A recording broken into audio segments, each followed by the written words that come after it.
right, guys, relatively new to us here in the GOHUNT Gear Shop, we are now carrying Cutter stabilizers. Cutter is a really cool company out of Denver.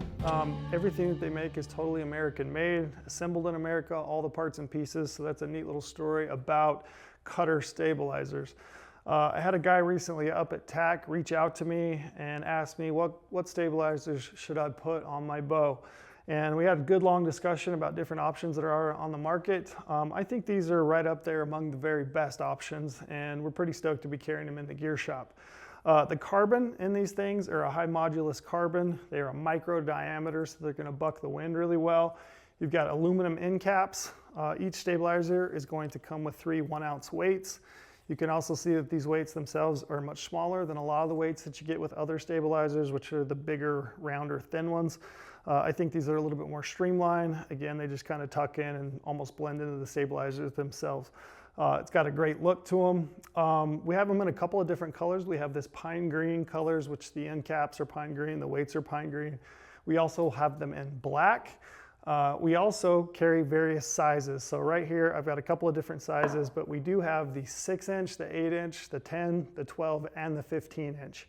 So depending on what you're looking to do for your setup, we've probably got a Cutter stabilizer length and bar that's going to work for you. Cutter also makes back bar brackets. They make the quick disconnects for the front of your bow.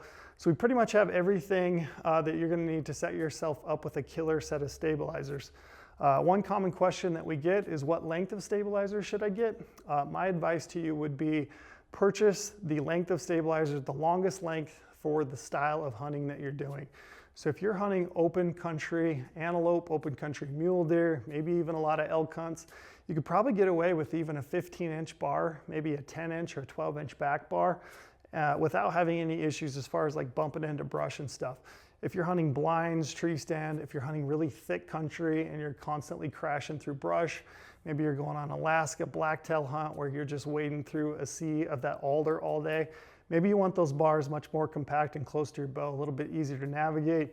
In those situations, you might choose a 10 and an 8 or even an 8 and a 6. I know that for me, antelope hunting out of a blind, a lot of the times I like a shorter front bar so that I don't bump my blind with the front of my bar. So in those cases, I might use a shorter front bar like a 6-inch or even 8-inch and then just stack that extra weight on.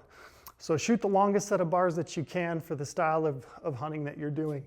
The more length and the more weight you put out generally, there is like a point of diminishing return, but generally the further you can put that weight out away from your bow, the better that effect is going to be in stabilizing your aim.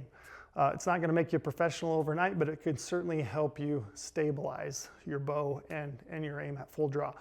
So brand new, check those out. These are the Cutter stabilizers, great company, American made. We've got these in the gear shop right now. If you guys have questions about them, feel free to drop a comment. I'd be happy to answer your questions for you. But now's a great time to get some stabilizers, time to get really dialed in and buckled down and get ready to go hunting for this fall.